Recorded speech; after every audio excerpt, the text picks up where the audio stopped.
sa news center sang Aksyon Radio. Aksyon Radio. Yari ang mga nagapangulang nga balita sa syudad sa Bacolod kag probensya sang Negros Occidental. Mga balita lokal, nasyonal, sa Aksyon Balitang Bayan. Numero 1, Aksyon Balitang Bayan. Numero 1, two-time kapisanan ng mga broadcasters, Golden Dev nominee for Best Provincial Newscast. Aksyon Balitang Bayan. Numero 1. Aksyon Balitang Bayan.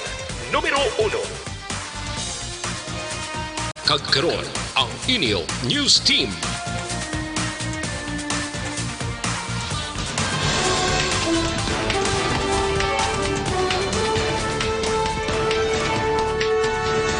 Sa ato nagapanguna nga mga pangulong dinalan sa mga balita lokal, 5 ka bulan nga lapsa ginanod sang baha kagabi. Biyake sa masakayan pandagat, nagapamili normal apisal sa mga mabaskog nga pag-ulan. Sa balita nasyonal, Pilipinas may panibagong nga duha ka kaso sang nagpositibo sa COVID-19. PNP Chief Gamboa nakagwa na sa hospital samtang duha kay ban pa nagapabilin kritikal.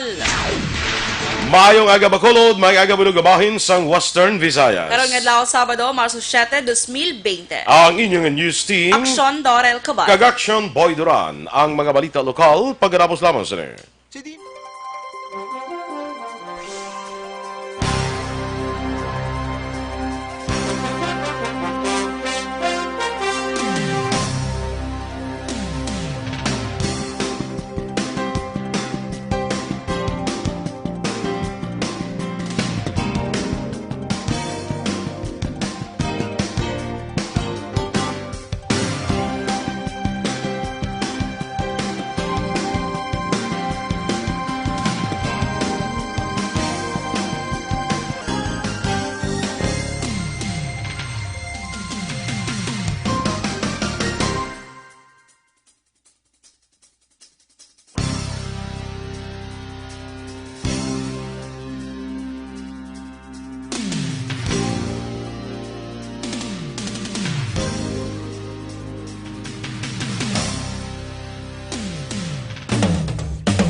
Naghakot sang pagpasidungog ang mga katapo programa kag drama sang DYEZ Aksyon Radio Bacolod sa Tingog kag Handurawan Awards 2020 sang KBP Negros Occidental Chapter. Ladies and gentlemen, our icon of radio in Negros Occidental this year goes to Eduardo de la Fuente.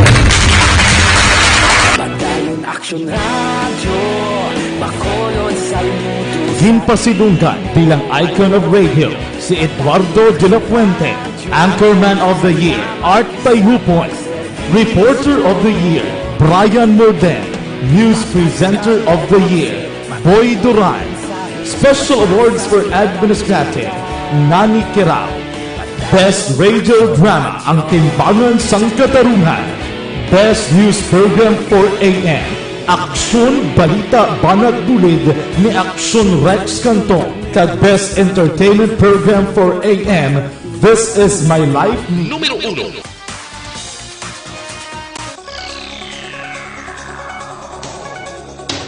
Aksyon Radio Philippine Standard Time, las 6:04. Sa detalye na sa aton mga balita lokal.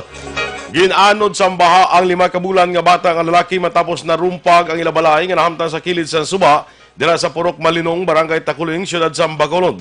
Sunod kay Kimberly Bulak, 24 anyos, kag tiya sang biktima. 7 sila ang yara sa sulod sang balay sa nagsaka ang tubig sa Suba. Kamangdanan nga narumpag ang pader sang foodman. Kanagtupa sa balay nga amo naman ang ginalinan kung nga ginanod ni sang tubig baha. Duha man ni Bulak, wala na nila nahingaga ang bata ang ikilala kay Jake Lawrence Tortosa, bangod sang kakusog sang tubig nga nagaanod man sa ila. Sa paglaragway ni Bulak, nakasuksok sang orange nga bayo si Tortosa, kag naka-short nga puti. Sa piyak nga bahin, ginpahayag ni Barangay Takuling punong Barangay Lady Glass Gonzales, nga padayon ang search and rescue operation nila sa lugar. Suno pa sa kapitan, ila man gina-evaluate ang lokasyon agud i-rekomendar sa housing ang pamilya. Maghatag man sang financial assistance ang barangay para sa pamilya, agud makaumpisa liwat patukod sang ila nga puloy-an. Kabahin sa mapahayag sang tiya sang 5 bulan nga bata nga si Kimberly Bulak. Kung hindi kami sinunod, talunod lang tama kami sa bangkata. bahay. Kay ako kanina, yung paminsan ko na nila, ayaw na ko ginawa nga makaginawa ko sa babaw, kaya pinugay-dugay na ko sa dalom. Kaya kasi pusog sa tubig, kabutwa dayon. Kaluyan, makabutwa pa ko. Tapos, nakita ko mga outfit ko nga, lalagit na ko nga hitan ang bata, ganyan 5 months. Ginpahayag ni Philippine Coast Guard Negros Occidental Commander Johnson Benjamin nga wala sang kanselasyon sang biyahe sa tanan nga salakyan o kung sakayan pandagat sa probinsya. Suno kay Benjamin, wala man sa minor record nga untoward incident sa baybayon sang probinsya. Dugang pa ni Benjamin nga padayon man sila nga nagamonitor sa lakat sang panahon. Ginpanugyan sang opisyal nga maghalong sa tanan nga tinion kag magmonitor sa panibago nga mga updates.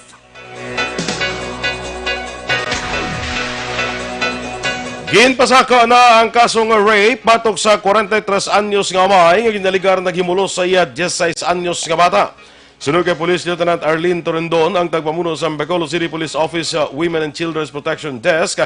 Positibo sa sexual abuse ang biktima base man sa resulta sang examination. Wala naging sapak ni Torendon ang aligasyon nga himo-himo lamang sang biktima ang kaso kag ginaligar ang nobyo sini ang nagtandog sa iya.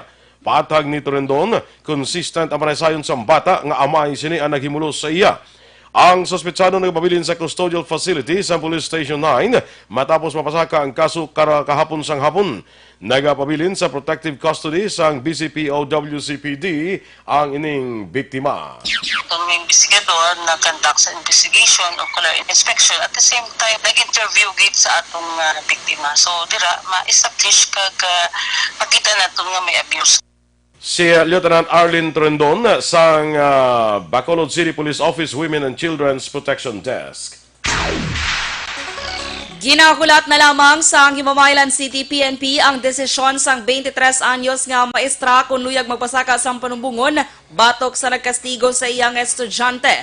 Sunod kay Police Chief Master Sergeant John Derek Capunong, investigador sang Himamaylan PNP, kompleto ng dokumento sa pagpasaka sang kaso. Dugang ni Capunong kabahin sa proseso ang mga rekomendasyon halin sa barangay kung wala sang areglo nga matabo. Kaso nga direct assault ang atubangon sang sospetsado. Madumduman ginalgar sang 23 anyos nga maestra sang Raymond Tongson National High School Suway Extension nga ginkastigo siya sang 15 anyos nga estudyante. Isa man ang patay, isang pilason sa duha ka mag-utod nga ginpangbuno dira sa Purok Kalubihan, Barangay Cartagena, Siyudad San Sipalay sa tuong Huwebes ng gabi. Ang napatay ginkilala kay Jomar Salibio, 36 anyos, samtang ang pilason ginkilala naman kay Jomar, 38 anyos, pumuluyo sa Barangay Punta Bulata, Banwa, Sang Kawayan. Sa investigasyon sa Sipalay PNP, nagakatulog ang biktima nga si Jomar kag nagapanyapo naman si Jomar sa kamalig sang nag-abot ang ining sospetsado nga si Nilo Galanido, 47 anyos kag ginpangbuno ang mag-utod. Naigo si Jomar sa hawak samtang abaga naman ang kay Jomar. Giningagaw dala sa ospital ang duha apang gideklarar nga patay si Jomar. Samtang nadakpa naman ang sospetsado kaysa karon padayon ng investigasyon angot sa motibo sang sining insidente. Sa mga dugang balita lokal, nagapanawagan naman si Valladolid Chief of Police Captain Joseph Cantonina sa tag-iya sang Ford Ranger Wild Truck nga nagaduag sang itom nga kun maghimo magsungka sa kapolisan. Nagluntad ang aksidente sa itong Huwebes ng gabi sa National Highway sang Purok Ilang-Ilang Barangay Poblasyon, Banwa sang Valladolid. Sa investigasyon sang Valladolid PNP, ang pick-up halin sa sur panorte sang Bungguan kag nagresulta sa kamatayon ni Ricardo Hilarso Jr. sa 62 anyos kag nagapuyo sa Amumanya Barangay. Ang biktima napatay sa hospital samtang ginabulong. Dugang pa ni Cantonina, handa naman magpaareglo ang pamilya sang biktima sa nakabunggo. Angelica Hilarso, nagpanawagan mo sa agina, sir nga, at least voluntary masurrender na sa sir, kaga same time, ako hindi man naman magpagamo sir ang pamilya, sir, kaya tuligan na lang tani, kaya ang accepted naman nila ni sir. Kabahin sa pahayag ni Valladolid Chief of Police Captain Joseph Catunina. Ginabulong karon sa Bacolod Adventist Medical Center si Ernie Francisco, 40 anyos ang barangay 30, Siyudad sang Bacolod. Pagkatapos ini siyang ginbuno ni Ramon Tilopio Quirom, 36 anyos, sa Araneta Alunan Avenue, barangay 35, Siyudad sang Bacolod. Sa follow-up operations ang kapulisan, naaresto giliyon si Kirom, kagyara na sa custodial facility sa Police Station 1. Sa pagpangusisa ni Police Major Joel Sidel, ang hepe sa Police Station 1, nagapanukot ang biktima sa tricycle kag tricycad sine sang magpalapit ang suspitsado kag giliyon siya ang ginmuro. Kaso nga frustrated murder ang ipasaka sa Police Station 1 bato kay Kirom. Nadiskubre ni Sidel nga may pending pangakaso si Kirom sa Police Station 6 sa kapareho man nga kaso. Gina-verify pa ni Sidel kung may pending warrant of arrest si Kirom sa warrant kay subpoena section sang Bacolod City Police Office. Narekomenda na sa Regional Internal Affairs Service sa Conrias ang 16 sa 17 ka kaso nga ginaimbestigahan sa Provincial Internal Affairs Service sa Conpias batok sa mga nagreklamo nga pulis sa Negros Occidental subong nga tuig. Suno kay Police Lieutenant Rogen Batakandolo sang Pias, ginahulat na lang nilang resulta sa investigasyon batok sa mga akusado. Dugang pa ni Batakandolo ang mga pulis nga mapamatudaan sa ilang mga sala, hatagan sa tsansang makadepensa sa ilang kaugalingon. Ginpahayag pa sini nga kalabanan sa mga kaso nga ginapangtubang sa mga pulis ang nakapatay sa operasyon, nagpalupok o kung nakaluthang, napalagyuhan sang preso kag iban pa. Nagdangat naman sa ginabubrad 20,000 pesos ang kalitan ng hintugas ang sunog na nagluntad sa Woodside 1 Subdivision sa Barangay Ali, siyudad sang Bacolod sa puluyan ni Janice Flora. Sunog kay City Fire Marshal Chief Inspector Publio Plotenia, nabato nilang fire call mga alas 7:30 ang takna kahapon, Marso 6, kag nadeklarar ng fire out mga alas 8:25. Sunog kay Plotenia, ini ang pinakaunang fire call sining Fire Prevention Month. Kag ginapasalamatan nga wala sang napilasan o kung wala sang kabuhi nga nadula. Sa karon paraan pang investigasyon kung anugid ang gintunaan sang kalayo. Aksyon Radio Philippine Standard Time, las 6:12. Sa mga bukol naman nga nagatubo sa inyong lawas, sis man akong tumor, hindi na pagpadugaya, hindi pagpabayi para hindi na magmalignant. Maginom na sang Santon Plus Server Capsule. Suno sa mga eksperto, ini Santon Plus Server Capsule makatunaw sa mga breast cyst, myoma, bukol sa ovary, bukol sa baga, goiter, kag iban pa. Ginabuligan pa sa Santon Plus Server Capsule inyong lawas para nga hindi matubuan sa mga bukol, cyst, kag iban pa nga mga balatian. Santon Plus Server Capsule, garantisado, may alibyo. Mapakal sa mabutika, tag 12 pesos lang. Bisitahin man ang Alternative Medicine and Wellness Center sa Medala Nernay sa tubalan sang gate sa Paglaom Sports Complex. Tabok sinayara dira ang Alternative Medicine and Wellness Center. Pangita lang si Doc Ramel Uy para sa libre nga check-up. Kag ang Santon Plus Server Capsule, pwede na mga-deliver sa inyo balay pagi sa pag-order online sa www.kalusuganyan.ph o magbisita lang sa Kalusuganyan Facebook page.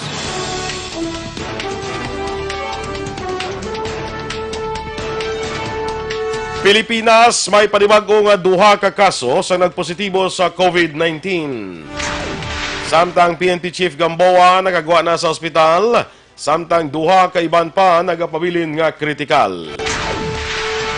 Ang mga balita nasyonal sa pagbalik sang Aksyon, Balitang Bayan, Numero 1.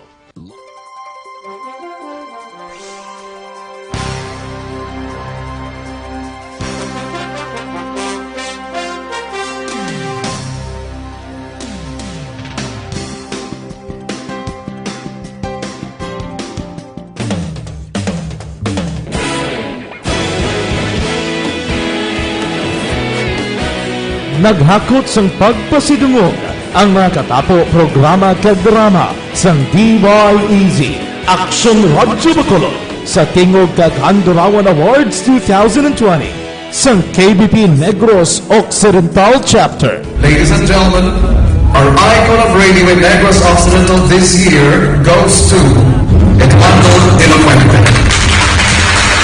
Badayon Aksyon Radio, Bacolod Saludo. Ginpasidunggan bilang icon of radio si Eduardo de la Fuente, Anchorman of the Year, Art Tayhupoy, Reporter of the Year, Brian Morden, News Presenter of the Year, Boy Duran, Special Awards for Administrative, Nani Kirao, Best Radio Drama, Ang Timbangan sang Katarungan, Best News Program for AM, Aksyon Balita Banat Dulid ni Aksyon Rex Canton, kag Best Entertainment Program for AM, This is My Life ni Tita Wilma Sugaton.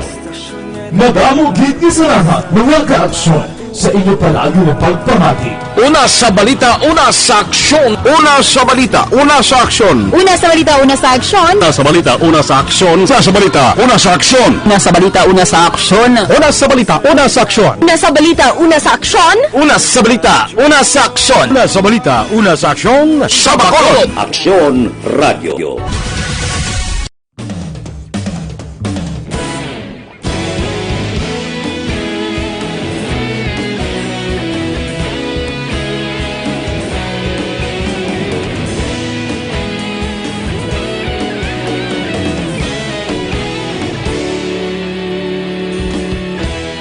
Agapasang banwa, mabugaw na hangin, agadapyan na. Ikaw na ginapamatian namon ginasandigan. Tingog sang probinsya, kamatuuran ginapalap na.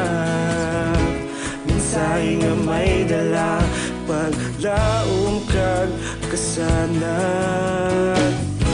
Tinuig na nagligan, ikaw gihapon ang ako nga istasyon. Sa pagbudlak sang adlaw, sa pagtuhaw sang biton. Mga balita nga dala inspirasyon. Aksyon radyo, Bacolod man sa gihapon. Patayon Aksyon radyo, Bacolod saludo sa imo.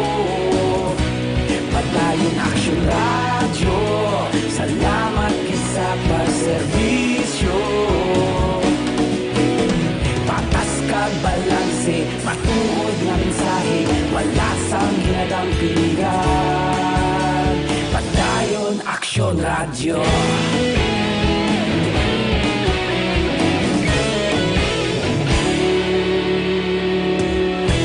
Bacolod kag Negrosanon, inyong pamatian.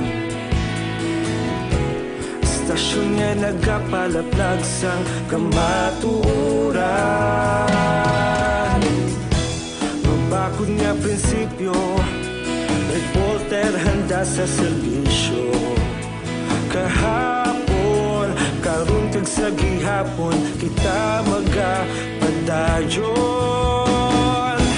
Tinuig na nagligan, ikaw. Aksyon! Balitang Bayan, numero 1.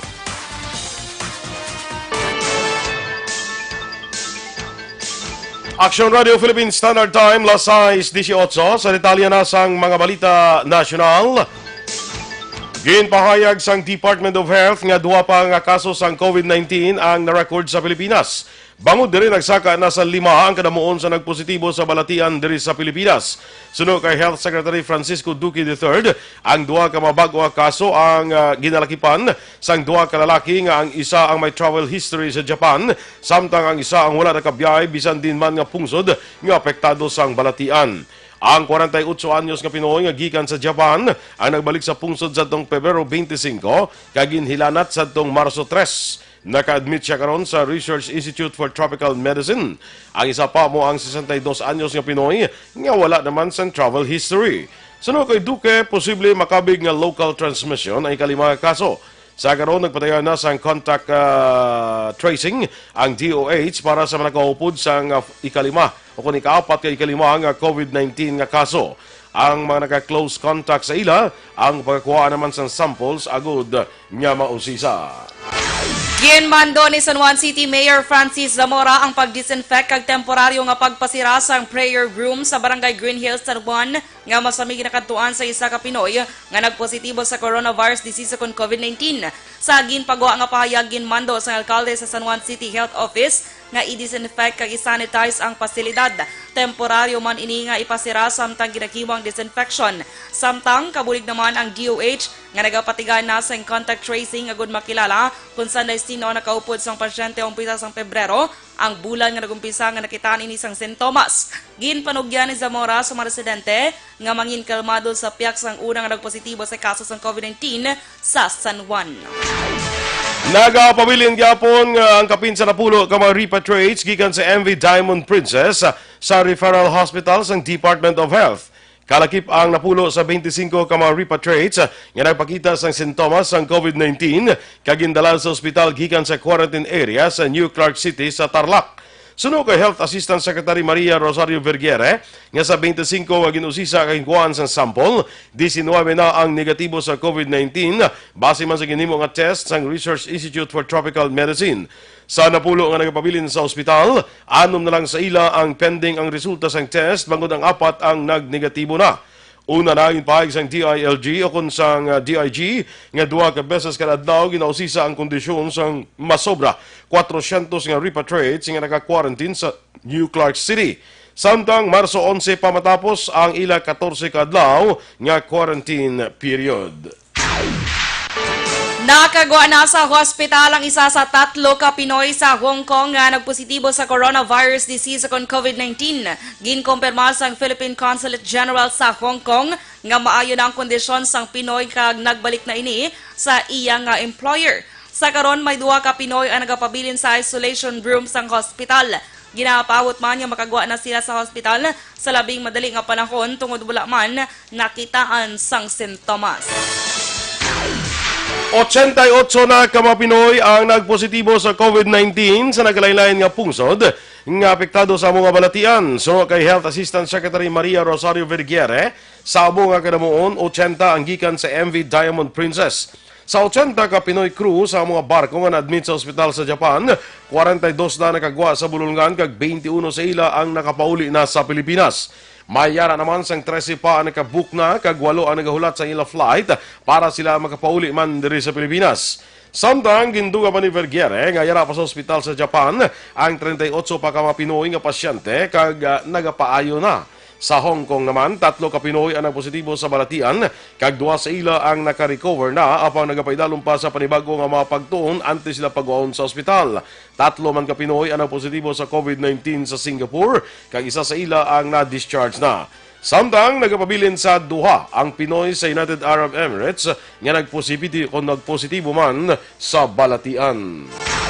Kumpirmado na ang pag-abot sa pungsod sa Marso 11 sa mga overseas Filipino workers o OFW sa Macau nga napektuhan sa COVID-19 scare. Sunod kay Labor and Employment Secretary Silvestre Bello III, 140 ka mga OFWs ang mag-abot sa pungsod. Sa amo nga kadamuon, isa kagatos ang undocumented kag 40 lamang ang documented. Ginklaro ni Bello nga bisan undocumented pagabuligan sila sa gobyerno kag pasakyon sila sa chartered flight para makapauli diri sa Pilipinas. Ang amo nga kadamuon sa mga OFW sa Macau ang napektuhan matapos nga magsira ang madamong establishmento bangod sa paglapta sa COVID-19. Sa atong nakaligad nga bulan, ginmando ang 15 kadlaw nga pagpasira sa tanan nga mga kasino sa Macau. Sunod kay Bello sa tion nga makabalik na sa pungsod, ipaidalom naman ini sila sa quarantine ang mga Pinoy. Nagapabilin nga kritikal ang kondisyon sang 2 ka police generals nga kalakip sa sakay sa nahugpas nga helicopter sa San Pedro, Laguna. Sunod kay Acting PNP Spokesman Police Major General Benigno Duran Jr., wala sa gihapon nagaayo ang kondisyon anday PNP Director for Intelligence Police Major General Mariel Magaway kag Director for Controllership Police Major General Jose Maria Ramos. Nagalaom ang PNP nga sa masunod nga 48 oras mag-aayon ang kondisyon sa duwa, samtang si Magaway ang may nakita naman sang improvement. Si Ramos naman nga na-admit sa ICU UniHealth sa Southwoods Hospital and Medical Center ang nakaangkon sa ginatawag nga traumatic brain injury kag facial skull fracture kag cervical spine fracture base man sa initial nga diagnosis sa iya. Samtang lunsay maayo naman ang kondisyon anday PNP Chief Archie Gamboa kag PNP Spokesman Brigadier General Bernard Bana. Nakagwa naman sa St. Luke's Medical Center sa Bonifacio Global City sa Taguig si Philippine National Police Chief Archie Gamboa. Sunod kay PNP spokesperson Benigno Duran antes ma-discharge nagtambong sa misa sa sulod sa St. Luke's Hospital si Gamboa. Dugang pa ni Duran diretso sa PNP headquarters sa Camp Crame si Gamboa kung sa diin pag-obserbahan siya sa mga doktor sa PNP Health Service. Sa Lunes, ginpahayag ni Gamboa nga balik na siya sa trabaho sa PNP. Aksyon Radio Philippines Standard Time, las 6:25. Sa ato naman mga ka-aksyon, nga nag-problema ako nini nga mighty C lang, alkaline nga vitamin C. naga-edukar, nagabalanse, kag nagapabakod sa aton nga immune system. Ginatap na ang mga infection, ubo, sipon, trangkaso, TB, pneumonia, kag iban pa nga mga balatian. Gamay si ang alkaline nga vitamin C, marami maningan, antioxidant nga vitamin para sa mata, ginatagan sa alibyo, nagakurap-kurap nga mata, katarata, kag glaucoma. Para sa mas epektibo pagid nga kombinasyon, maginom kita sang Mighty C kag Santon Plus Herbal Capsule nga pwede na ma-deliver sa inyong balay pag sa pag-order online sa www.kalusuganyan.ph o magbisita lang sa Kalusuganyan Facebook page.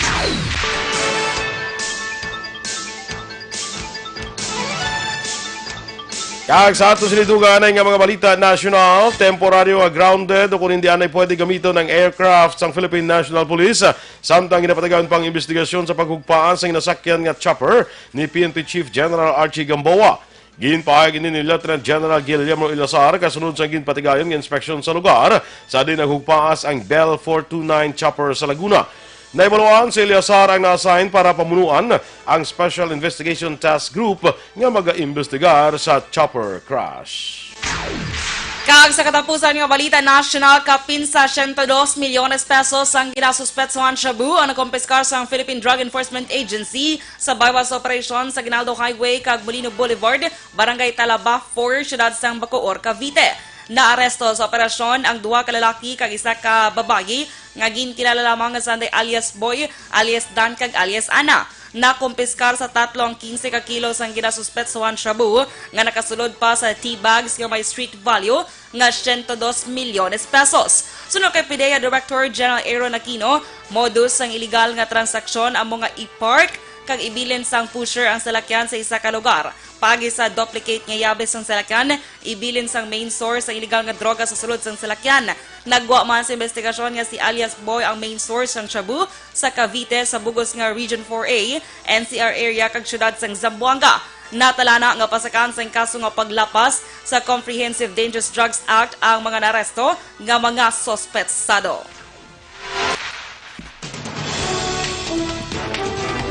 Inyong ipamatiya na aton mga balita diri sa Aksyon, Balitang Bayan Numero 1. Standby na sa Aksyon Report, second portion. Upod ki Aksyon, Fred Salanga. Balikay kita karon sa dugang nga mabalita sa Aksyon Balita Morning Edition. Upod gyapon sa inyo news team. Aksyon Dorel Cabatu. Kag Aksyon Boy Duran, una sa balita, una sa Aksyon, sa Bacolod Aksyon Radio.